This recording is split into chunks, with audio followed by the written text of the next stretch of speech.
on both jobs and on economic security, available on their website and ours. Mr. Bell, thanks for being with us on this Friday morning. Thank you, Susan. Very much enjoyed it. To our viewers, thanks for being with us. Always glad to have you with us on Friday mornings. We'll be back tomorrow at 7 a.m. Eastern Time. Now to the House of Representatives. Today, among other things, they're going to be looking at legislative branch appropriations. God of the universe, thank you for giving us another day. Quicken our spirits so that we will know the blessings of living together in unity and peace. We have our personal aspirations and ideas of what is best. Grant that we might know the satisfaction from sharing our common concerns and experiencing the joy of mutual accomplishment.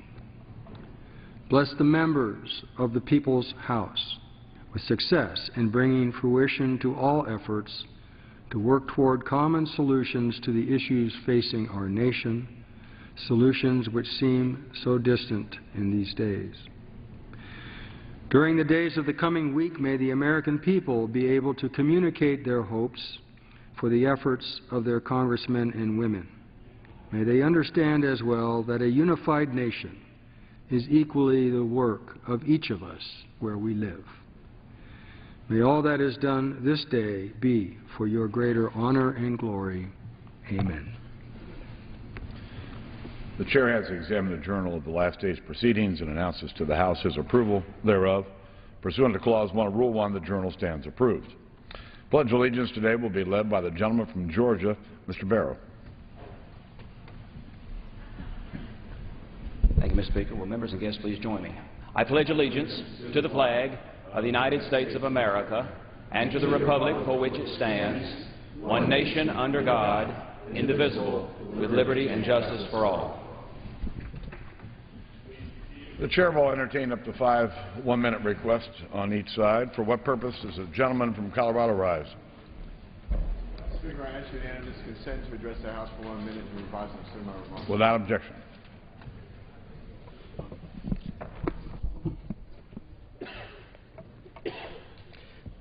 Mr. Speaker, today the oil and gas industry in Colorado directly employs 50,000 people and supports over 190,000 jobs in our state. However, the Obama administration has increasingly put up barriers that drive out energy development on federal lands, a practice that disproportionately impacts job creation in Colorado and other western states.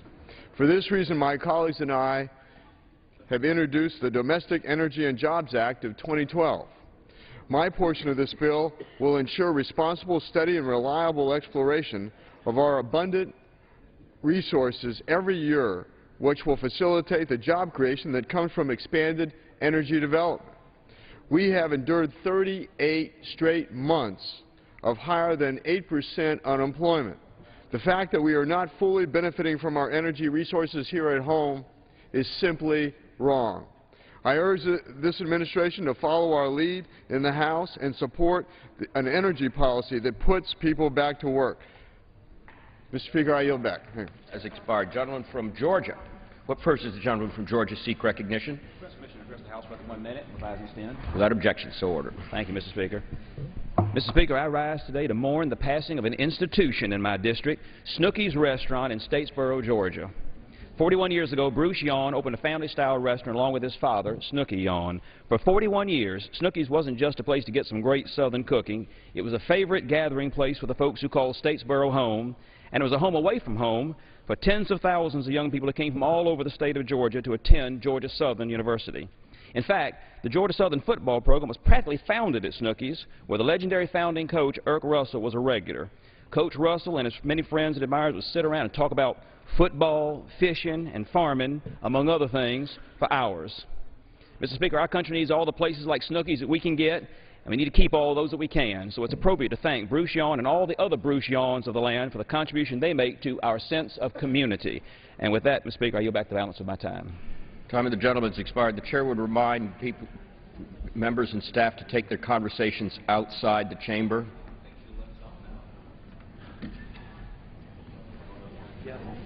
For what purpose does the gentleman from Texas seek recognition? I ask unanimous consent to address the House for 1 minute. Without objection, so ordered. Mr. Speaker, each month I receive thousands of emails from my neighbors in Texas about issues that are important to them. Vera from Humble, Texas wrote me this: American manufacturers do their part to improve the environment, and the United States manufacturing is the leader in developing clean technologies. Policymakers should look very cautiously at new government programs that would expand environmental rules or impose entirely new schemes and regulation.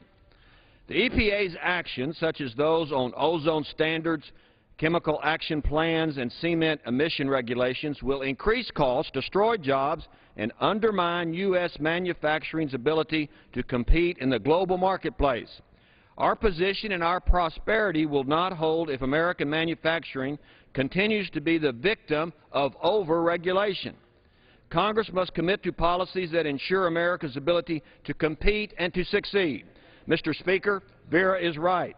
Regulators need to quit putting American business out of business because of unnecessary, expensive over-regulation. And that's just the way it is. I yield back. Gentleman's time has expired. For what purpose does the gentleman from Connecticut seek recognition? Without objection, so ordered. Thank you, Mr. Speaker. Mr. Speaker, unless Congress acts in the next 22 days, the interest rate for the subsidized Stafford student loan program is going to increase from 3.4% to 6.8%. Despite this approaching deadline, with over 7 million college students waiting for an answer, what is the House GOP leadership's response today? To send us home today for the 9th week of recess since last January. Despite the fact that the Senate will be in session next week, and as was reported in the press last night, a real bipartisan compromise is going to be emerging. But of course, we won't be able to act on it next week because we won't be here. The next time we're on the floor, this chart will be down to 11 days until the rate doubles. Mr. Speaker, this work schedule by the Republican leadership would make Homer Simpson blush. It is time for us to go to work and find a compromise that's going to fix this issue for 7 million college students waiting for an answer all across America. I yield back the balance. The gentleman's time has expired. For what purpose does the gentleman from Pennsylvania seek recognition? Speaker, requests unanimous consent to address the House for 1 minute and revise and extend. Without objection, so ordered. Mr. Speaker, there are too many Americans out of work, and the President's policies only make things worse. There are fewer prime working age adults in jobs than any point in the 2 decades prior to the start of the recession. By combining those who are not actively seeking work along with those who are involuntarily working part-time, the real unemployment rate checks in at 14.5%. The President's policies have led to lower U.S. rankings on world indexes of economic freedom and business opportunity. The President's regulations are costing businesses billions. The EPA's Utility MAC rule alone will cost $9.6 billion per year to the American consumer, according to the agency's own estimates. The President has stalled energy development on public lands, leaving us subject to foreign oil and high gas prices. Mr. Speaker, there are 28 bipartisan bills awaiting Senate action. It is long past time for the President and the Senate to join the House to increase American jobs, opportunity, and competitiveness. And I yield back. Time of the gentleman's expired. The gentleman from Oregon, for what purpose does he seek recognition? Gentleman is recognized for 1 minute. Right side up. Good. Excellent.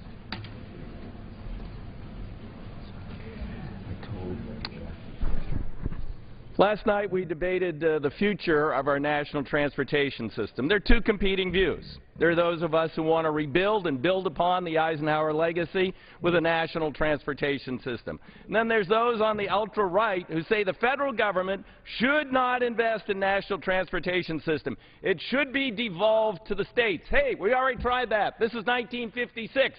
This is the brand spanking new Kansas Turnpike. Guess what? It ended in a farmer's field at the Oklahoma line because Oklahoma didn't build their section until the Eisenhower plan passed and the federal government made the investment. They want to go back to those good old days. That's going to work really well.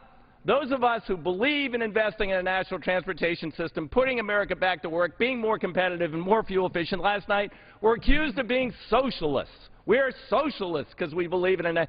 Right, David Eisenhower was socialist. The U.S. Chamber of Commerce are socialists. The U.S. Chamber is adamantly opposed to the Broun instruction.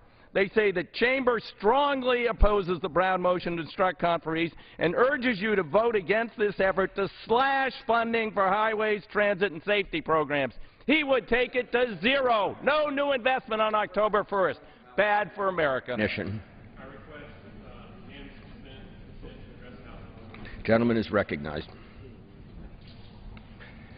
Thank you, Mr. Speaker. Today I call on the White House to get off the campaign trail, show leadership, do the President's job, and aggressively pursue the leakers of America's state secrets. These leaks have ranged from implicating the United States in Stuxnet, a computer virus that targeted nuclear centrifuges in Iran, to revealing detailed kill lists of terrorists targeted for assassination. Not only do these leaks compromise America's efforts to preserve our national security, they teach our allies not to trust us. Look at the doctor who helped the United States gather DNA evidence to locate Osama bin Laden. His reward? His identity was revealed, and he faces 33 years in a Pakistan jail. Mr. Speaker, where is the outrage from the White House about these leaks? It's time for the President to plug the holes and protect America's national security. The gentleman yields back. For what purpose does the gentleman from New York seek recognition?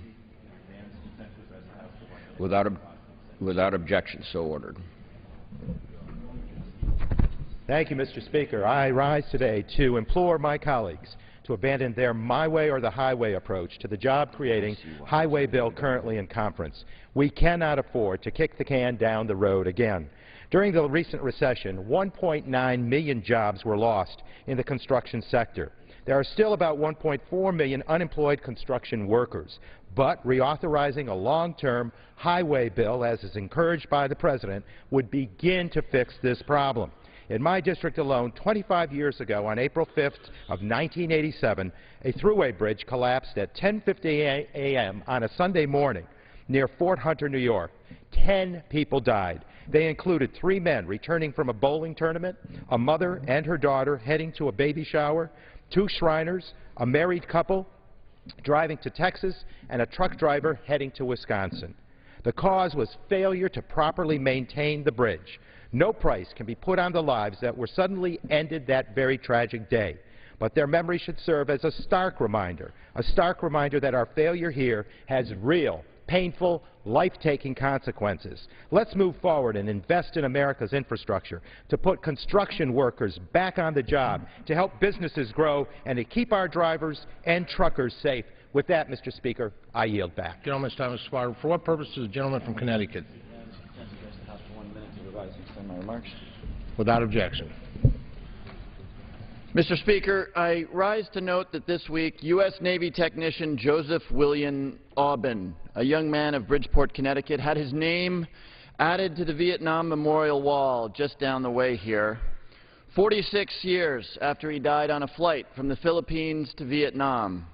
This was a solemn and happy occasion as we recognized one in a long line of millions of men and women who have sacrificed for us and for our country.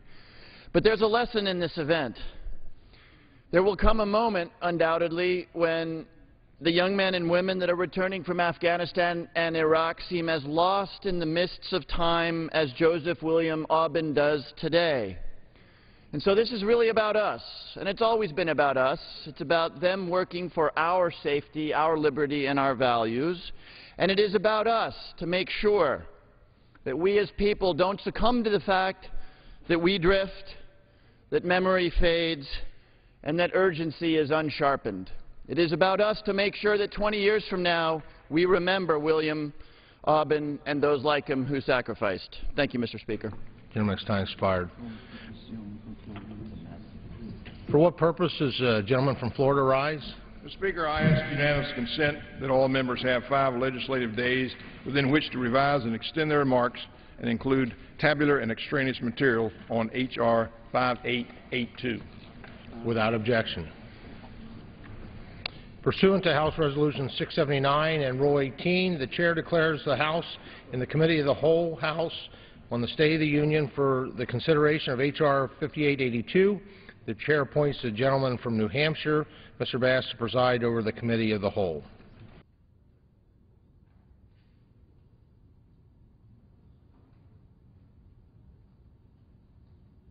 This is in the Committee of the Whole House on the State of the Union for the consideration of H.R. 5882, which the clerk will report by title.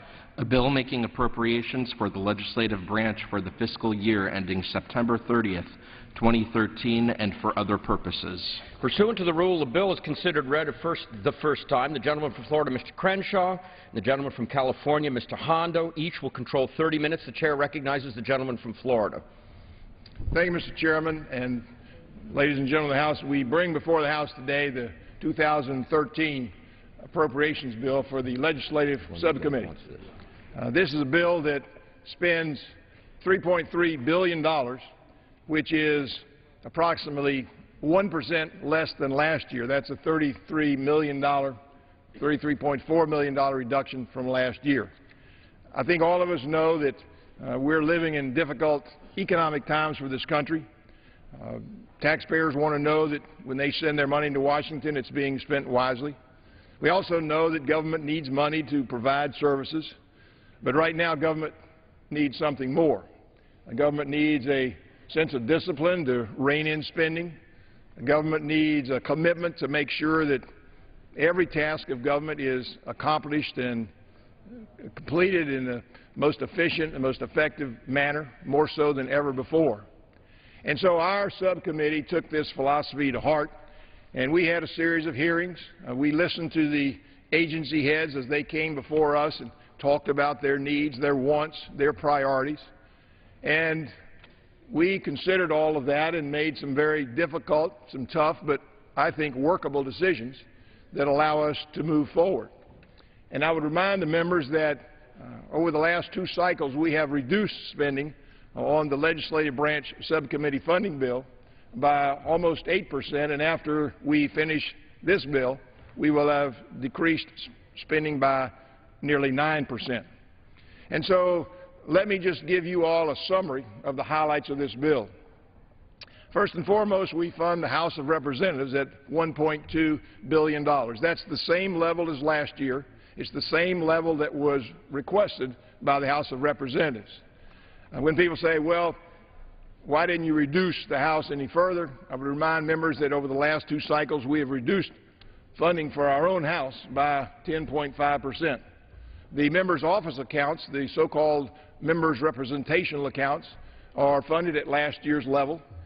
Once again, when people say, why didn't you cut those again, I would remind members that we have cut those. The appropriations has been reduced by 13.5% for the office accounts.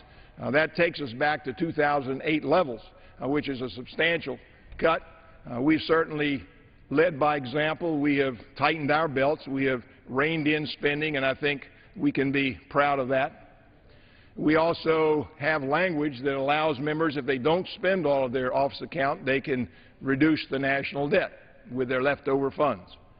The Capitol Police receive about a $20 million increase. That will allow them to reduce the backlog in training that they have. It will also alleviate some of the salary shortfalls, because this is a year where we have the two national conventions and we also have the inauguration. The Congressional Budget Office receives a very slight increase to acquire some much-needed equipment.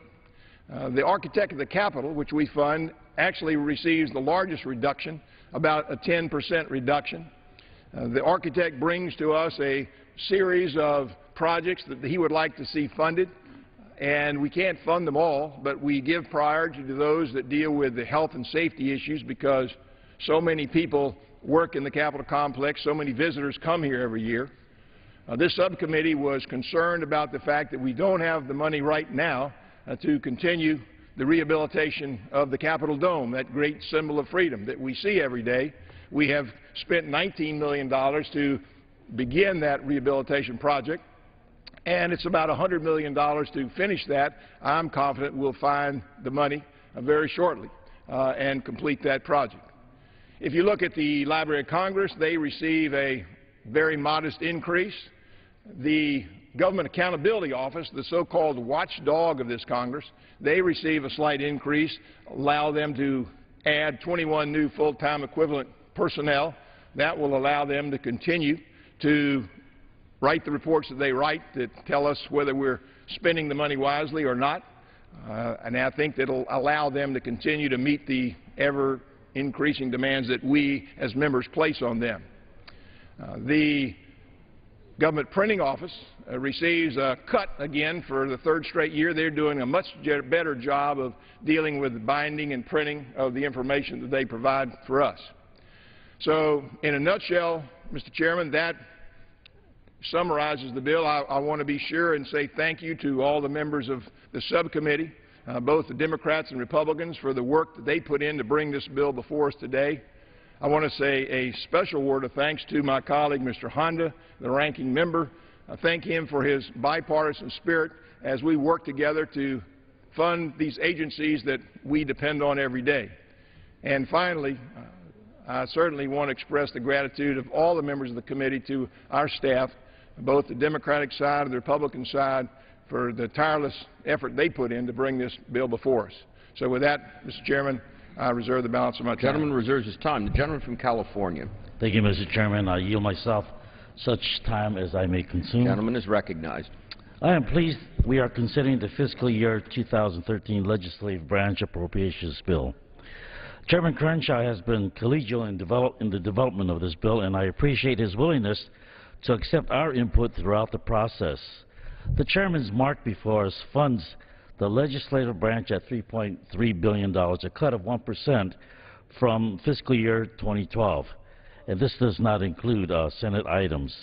Even with a lower allocation, Chairman Crenshaw was able to level fund and even increase several areas important to the operation of the legislative branch.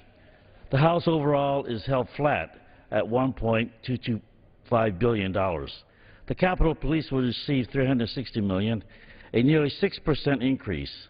The Congressional Budget Office is funded at $44.3 million, at $493,000 above the fiscal year 2012 level.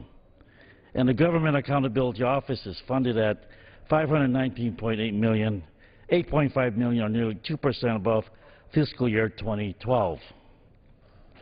While the levels are adequate for some agencies, the allocation required the subcommittee to propose no funding to continue the rehabilitation of the Capitol Dome, this nation's great symbol of democracy.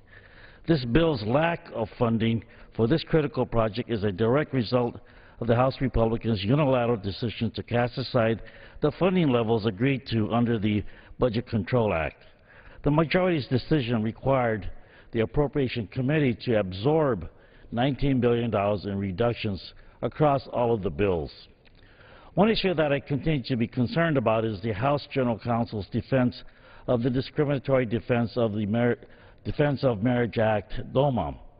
With the limited funding available for the House of Representatives, I think there are far more worthy uses of the precious taxpayers' resources than funding contracts for outside counsel to defend the highly controversial and 2 U.S. District Courts and Federal Appellate Court have ruled unconstitutional DOMA.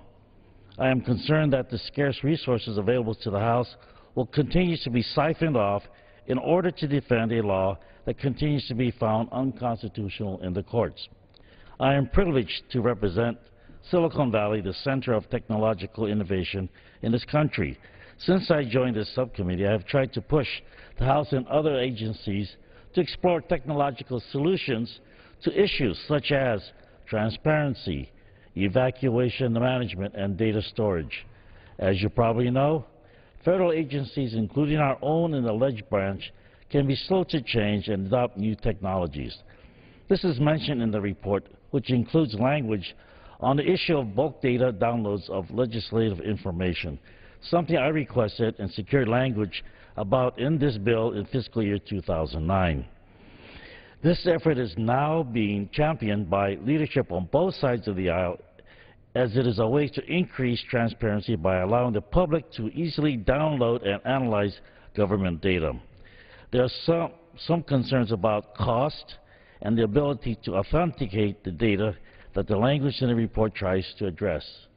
I think, however, that these are relatively simple matters to overcome, as data is already being compiled in a format that can be easily distributed, and technology support staff has indicated that only a simple procedure is needed to make the bulk data available.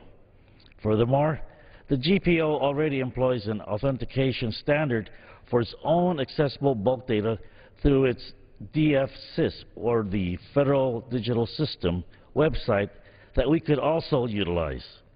The House majority recently announced that it will immediately create a task force, as described in this bill, to expedite a report and implementation of public access to bulk legislative data.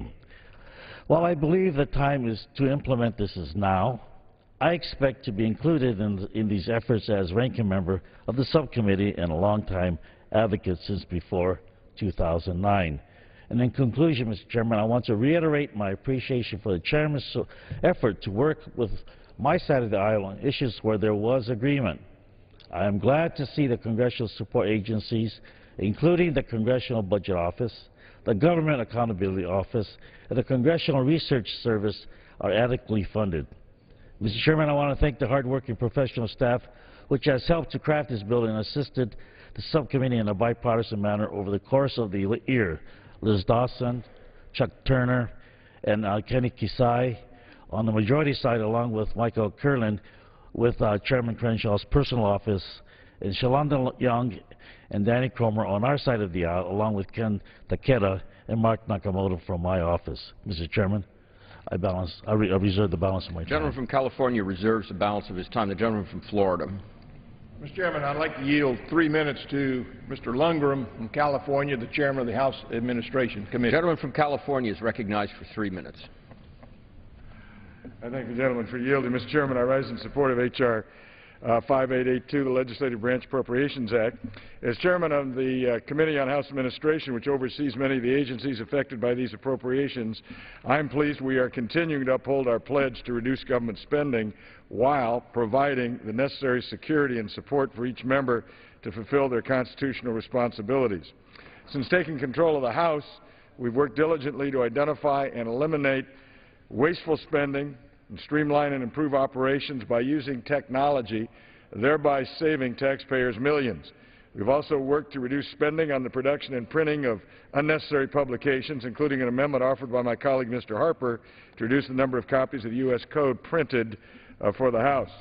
With the support of the Appropriations Committee, we will further improve House technology through an advancement of programs utilized by the Law Revision Council and the Office of the Legislative Counsel that modernize and improve their capabilities. Utilizing new technologies, we will continue to increase the accuracy and accessibility of legislative proposals and changes to the U.S. Code.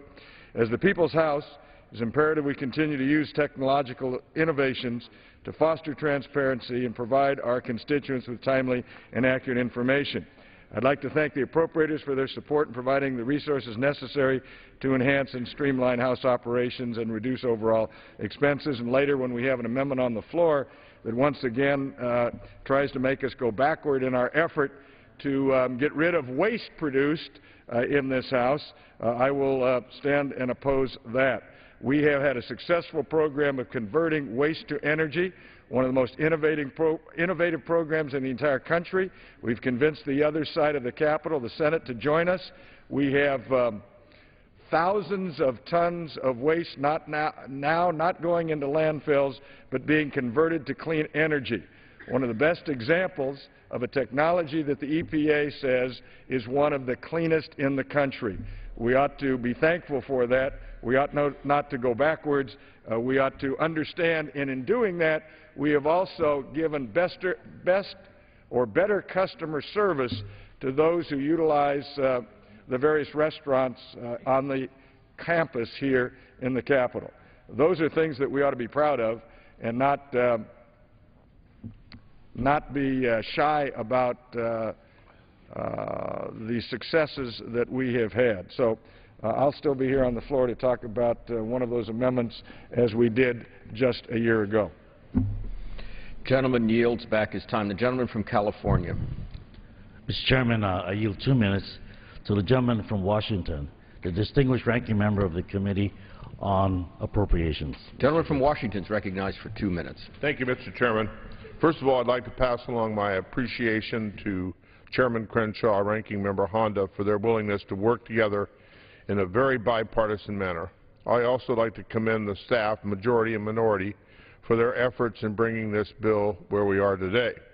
This bill's allocation is just slightly below last year and well within the range of what would have been expected had the majority stuck to the discretionary number agreed to in the Budget Control Act. But for the most part, this bill has been protected from Ryan budget austerity. Many programs and agencies important to the operation of Congress have been spared from harmful cuts. Support agencies such as the Congressional Budget Office, the Congressional Research Service, and the Government Accountability Office are all adequately funded, which will allow them to continue operating without further reductions in staff or services. However, it is important to note that not every account has been spared. As we all know, the architect of the Capitol is in the middle of an extensive restoration effort. This bill allocation does not provide the funds needed to begin the second phase of that effort, but rather cuts the architect of the Capitol significantly below last year's funding level. As I mentioned during the committee markup, I'd rather the dome remain a monument to our nation's greatness and not become a symbol for short-sighted austerity. Thank you, Mr. Chairman, and with that, I yield back the balance of my time. The gentleman from Washington yields back his time. The gentleman from Florida. I would continue to reserve my time. The gentleman from Florida reserves his time. The gentleman from California. I reserve my time. The gentleman from California reserves his time. Who seeks time? We don't have any more speakers. Would you like to yield back your time? Yes, I'll yield back. The gentleman from California yields back his time. The gentleman from Florida. The gentleman from Florida yield back his time. Yeah, I think this is a good bill. I think it's been adequately explained, and I would yield back my time. The gentleman from Florida yields back his time. All time for general debate is expired. Pursuant to the rule, the bill is considered read for amendment under the 5-minute rule. No amendment to the bill shall be in order except those printed in House Report 112-518, and except pro forma amendments offered at any time by the chair or ranking minority member of the Committee on Appropriations or their designees for the purpose of debate. Each amendment shall be offered only in the order printed in the report, may be offered only by a member designated in the report, shall be considered read, shall be debatable for time specified in the report, equally divided and controlled by the proponent and an opponent, shall not be subject to amendment, and shall not be subject to a demand for division of the question. It is now in order to consider Amendment Number 1, printed in House Report 112-518. For what purpose does the gentleman... Chairman. Gentleman from Florida. I move to strike the last word. From Florida is recognized for 5 minutes. Mr. Chairman, I know that there is an amendment that is going to be offered by Mr. Gosar from Arizona, and I understand that he is just outside the chamber at this very moment. And so I thought I would take a minute while he comes to the floor and just remind everyone of the great job that this subcommittee has done in working through all the issues to bring them before the House. I think that there are several amendments that are going to be offered here today, and we will certainly take those into consideration.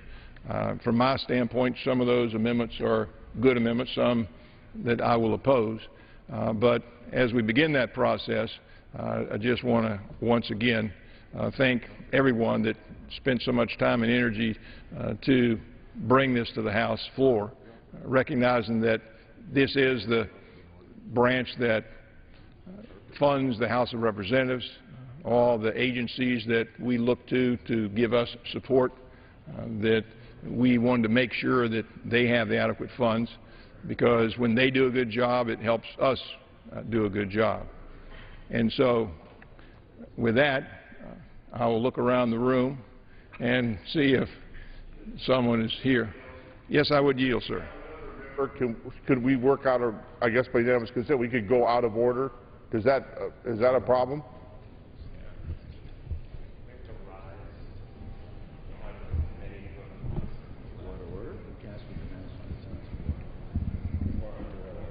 I could actually...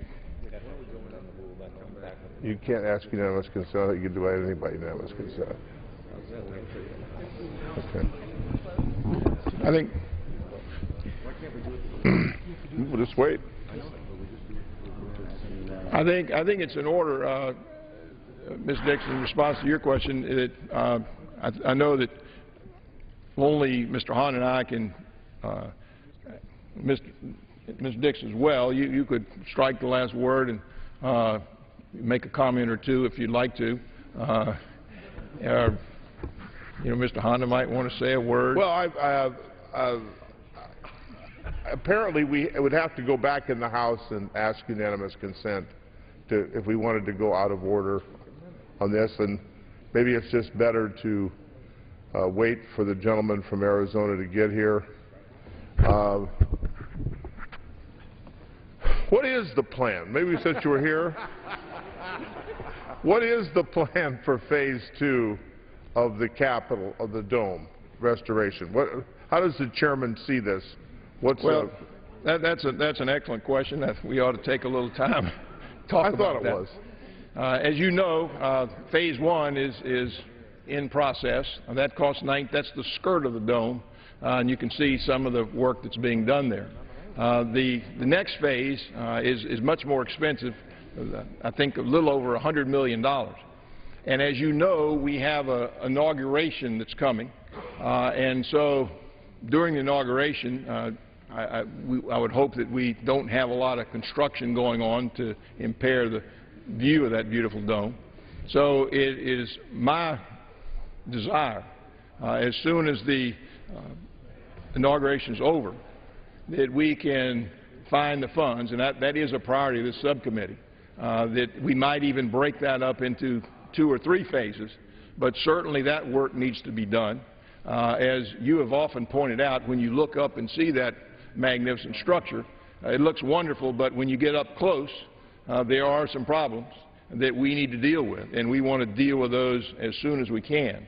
And so I think it's just a matter of priority. There isn't any sense, there's no emergency requirement here. I mean, this work is work that can be done over a staged period of time. There's no real serious problem that could be of adverse effect to the Capitol, is there?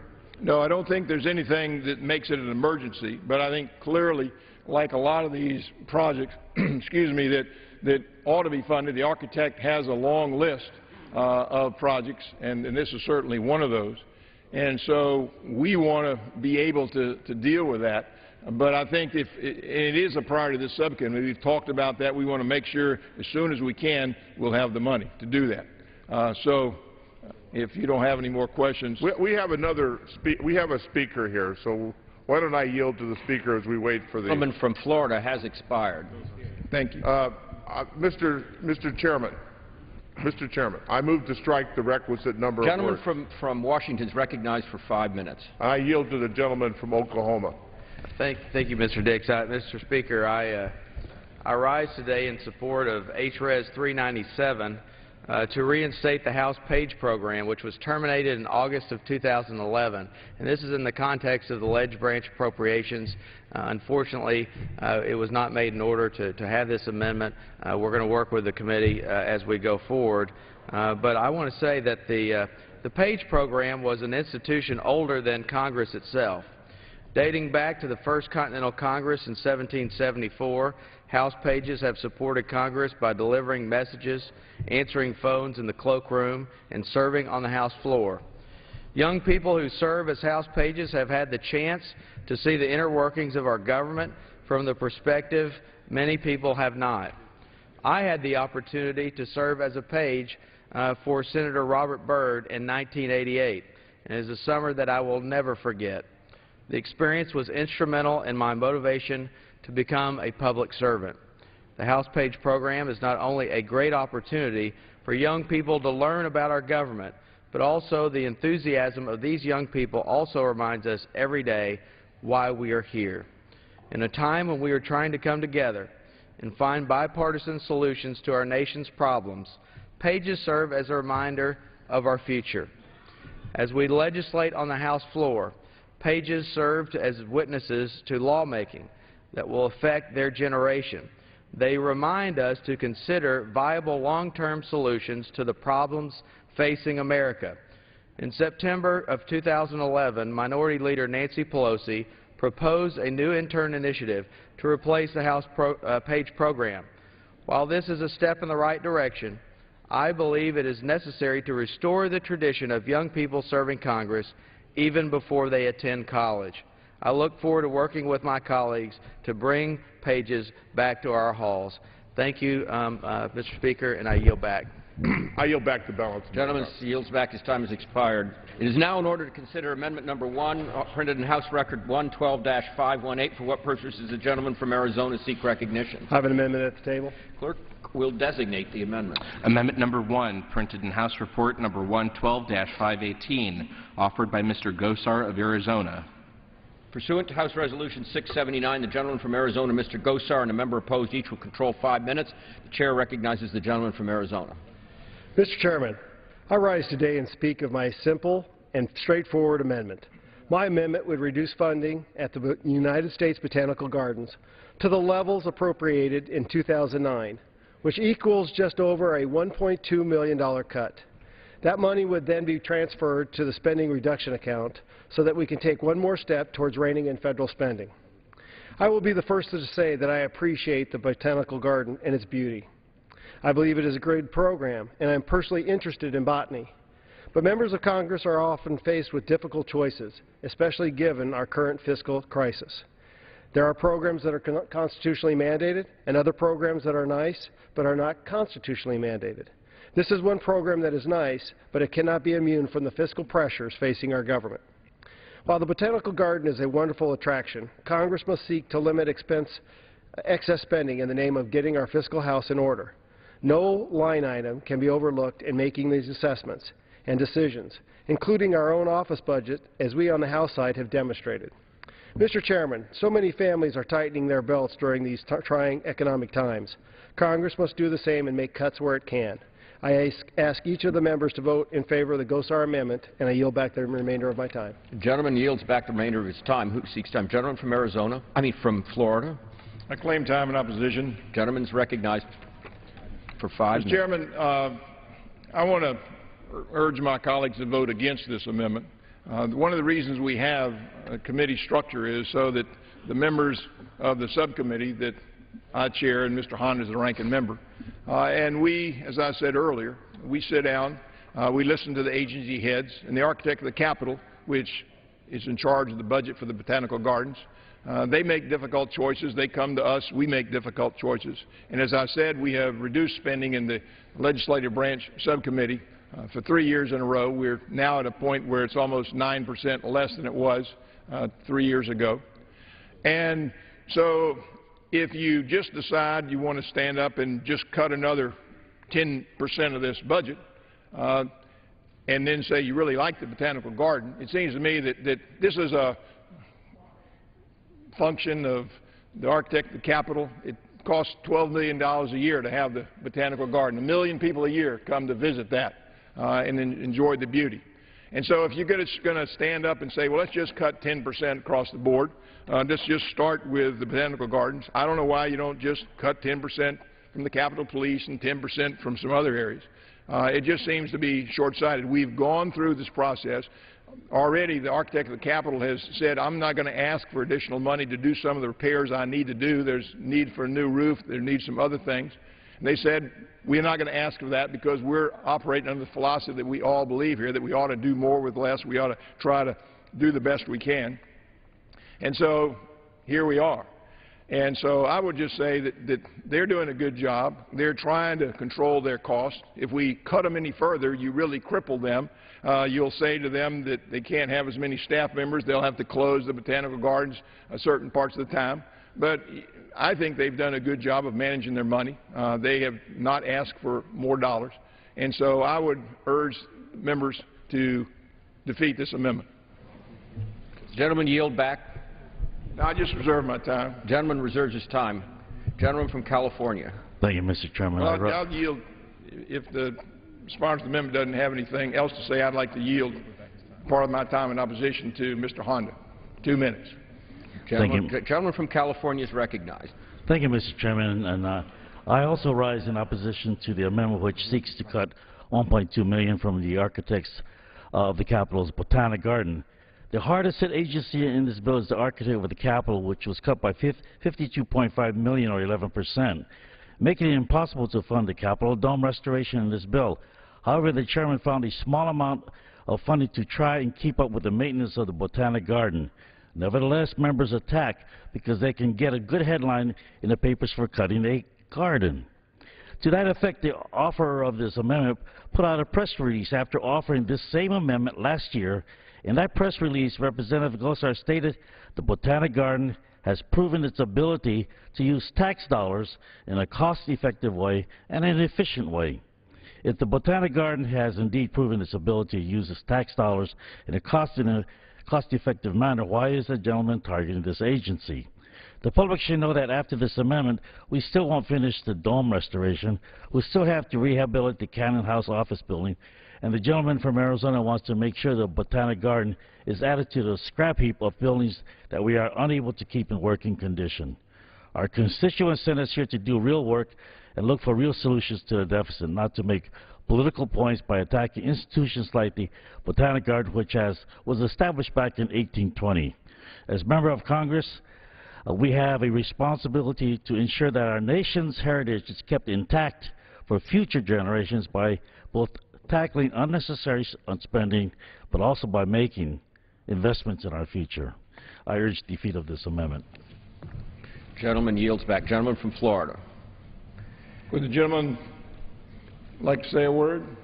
I'm going to move to strike the requisite number of words. Okay. The gentleman from Washington cannot move to strike the last word during the consideration of amendment, but can do so in between the consideration of amendment. Okay. I'd yield as much time as the gentleman would like to. Yeah, thank you. Just so we have a historical perspective of what we're talking about here today, the United States Botanic Garden is rooted in the nation's heritage. During the late 18th century, George Washington, Thomas Jefferson, and James Madison shared the dream of a national botanic garden and were instrumental in establishing one on the National Mall in 1820. Now, it just seems to me that, even though we're in difficult fiscal times, and I could make an argument that we should be spending money on projects to put people to work, including the dome. But this has a historic significance to our country. I mean, George Washington, Thomas Jefferson, and James Madison. And to me, we can find $1.23 million to do the repair work that's necessary to keep this in good condition for the American people. I mean, this is a priority. And I hope that we will all resoundingly defeat the gentleman's amendment. I yield back. Gentleman yields back. Gentleman from Florida. Mr. Chairman, I yield back my time. Gentleman yields back his time. All times expired. The questions on the amendment offered by the gentleman from Arizona. Those in favor signify so by saying aye. Those opposed, no. The opinion of the chair, the noes have it. The noes have it, and the amendment is not agreed to. Mr. Chairman. Gentleman from Arizona. I'd like to ask for a recorded vote. Pursuant to Clause 6 of Rule 18, further proceedings on the amendment offered by the gentleman from Arizona will be postponed.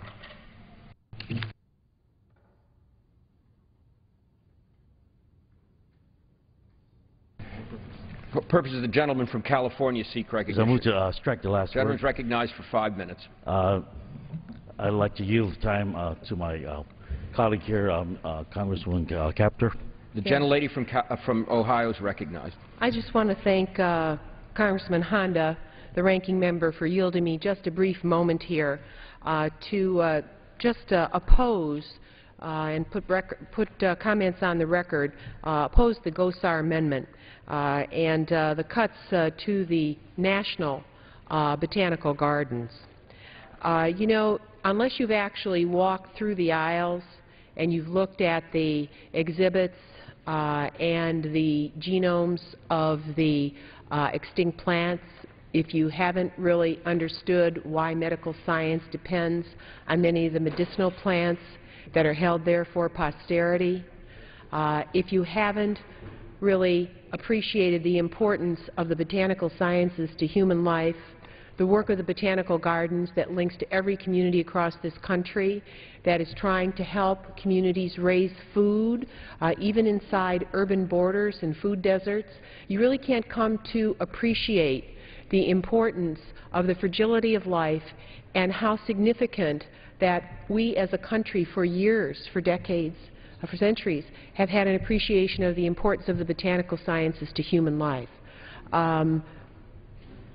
The site itself is nestled right adjacent to the Capitol, demonstrating the importance of the American people, that those who came before us understood the importance of the linkage between human life and plant life. Some of the most important scientific breakthroughs that we've had in medicines, for example, come from the plant kingdom.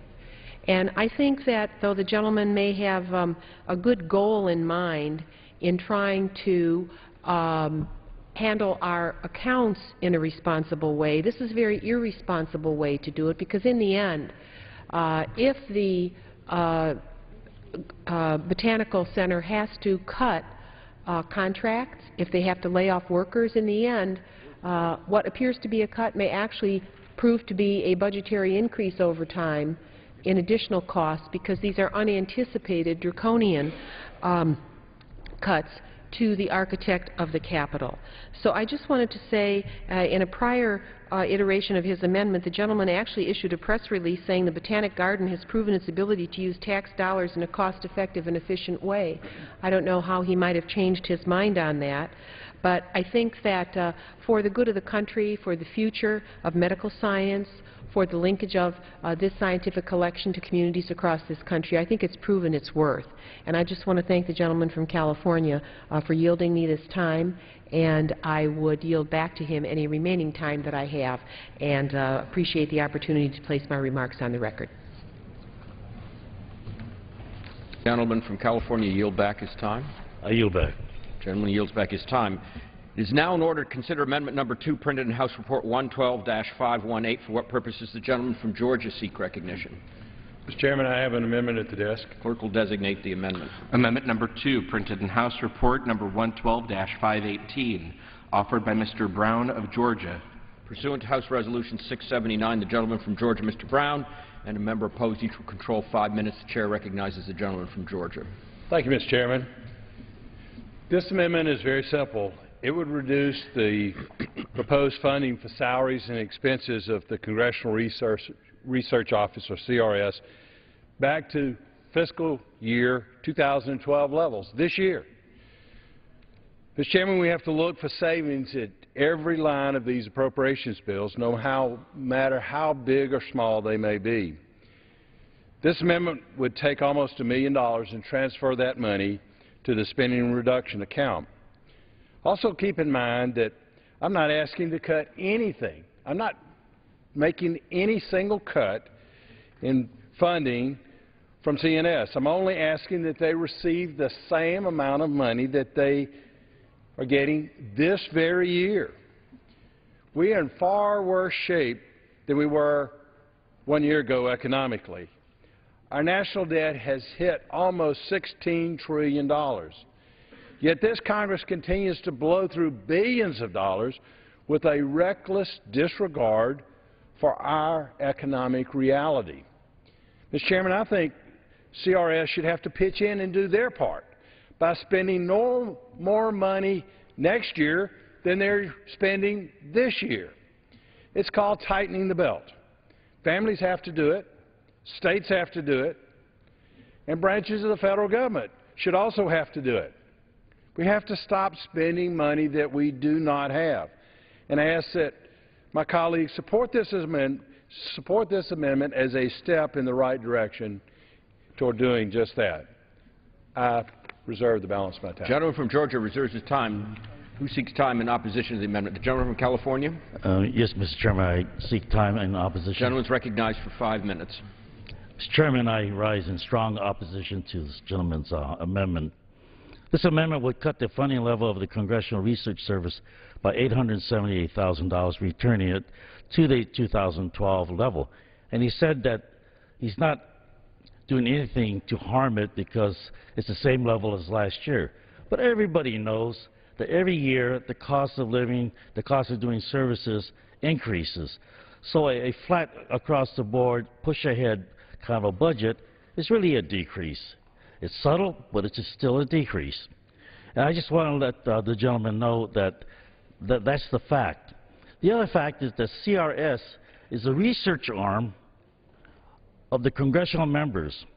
It's a research arm that we're able to use to do the kind of research that our folks really depend upon, and is nonpartisan and is not biased toward one way or another, and they're very professional in doing so.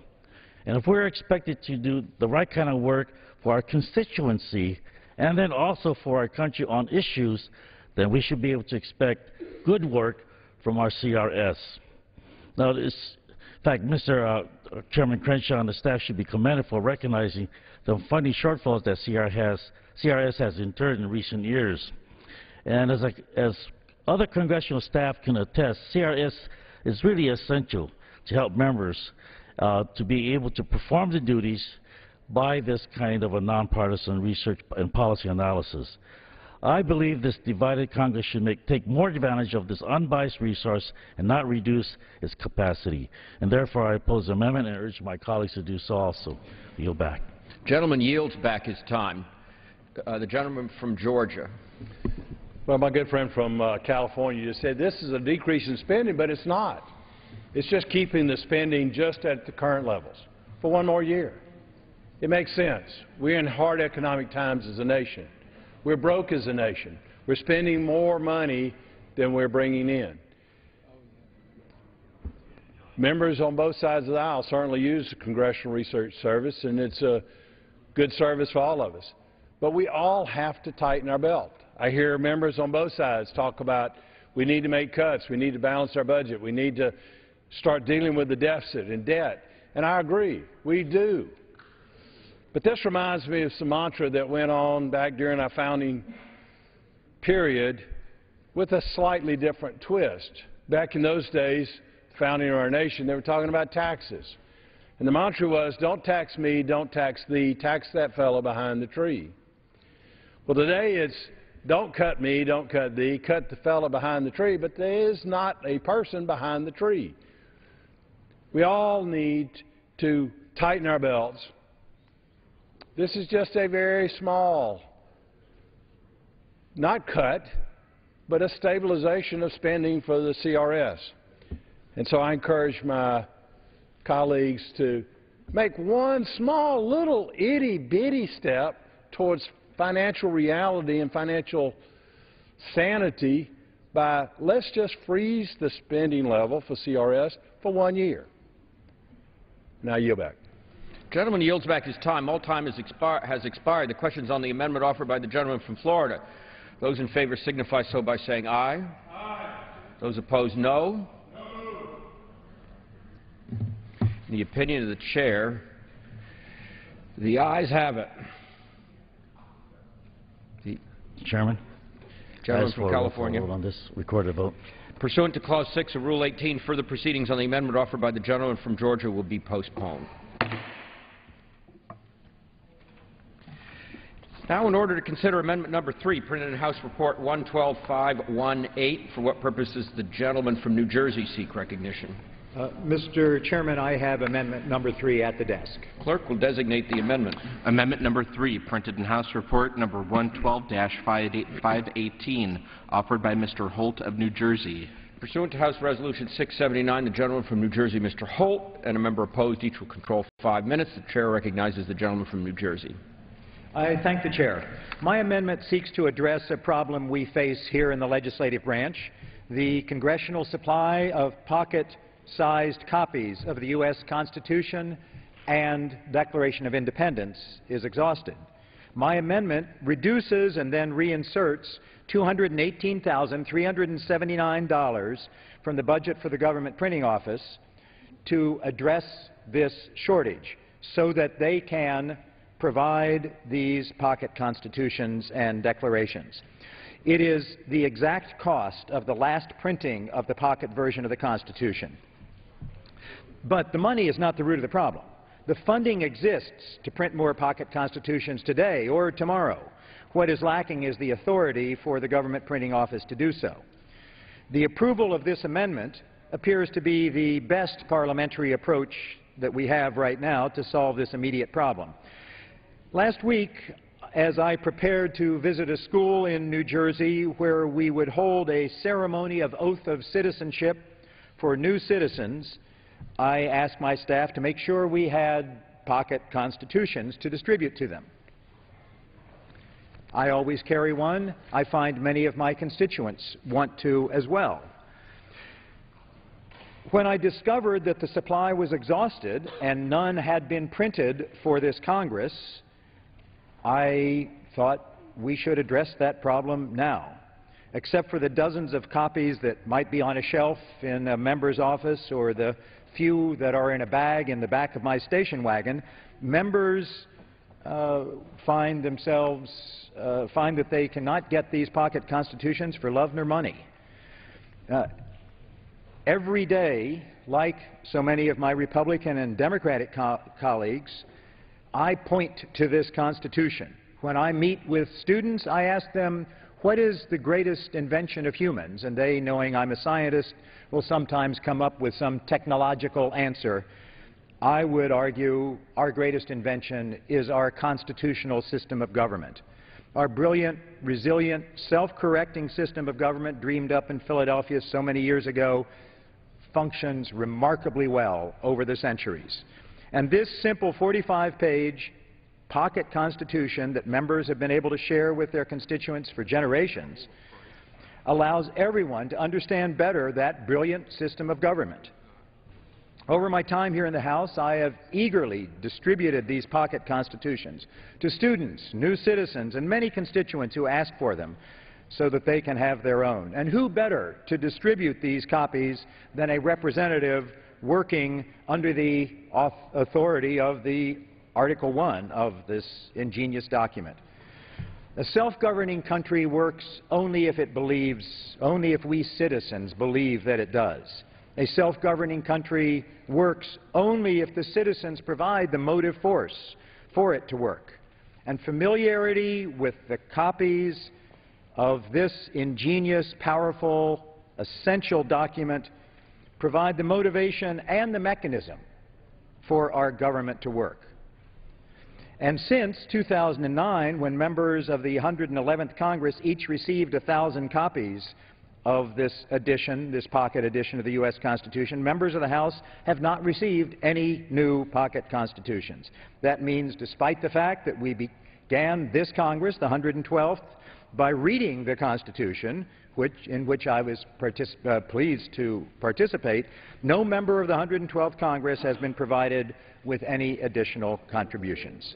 So, with no new copies of the pocket Constitution, except these few that I have here, since 2009, it is long past time to fix this simple problem with this simple amendment. Gentleman I yield his back. time. The gentleman yields back his time. The gentleman from Florida. Mr. Chairman, I seek time in opposition, although I'm not necessarily Gentleman is recognized opposed. for 5 minutes.